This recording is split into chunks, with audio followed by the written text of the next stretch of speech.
The 10-player system comes with enough buttons to allow up to 10 players to compete at the same time. Every 10-player system is packaged in a very durable carrying case, as shown here. Well, let's go ahead and take the parts out and see what comes with the system.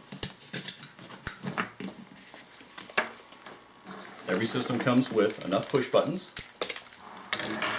for each of the 10 players, and there's actually an 11th button included so that the moderator can plug a reset button in and can remotely reset the system controller. It comes with a console that identifies which of the 10 players was first to press their button.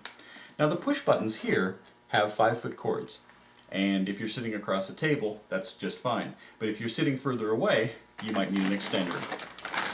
And we also include a total of 11 extenders, one for each player and also one for the reset that gives you an extra 15 feet for each of these cords. And then of course to power the system, we have a power pack.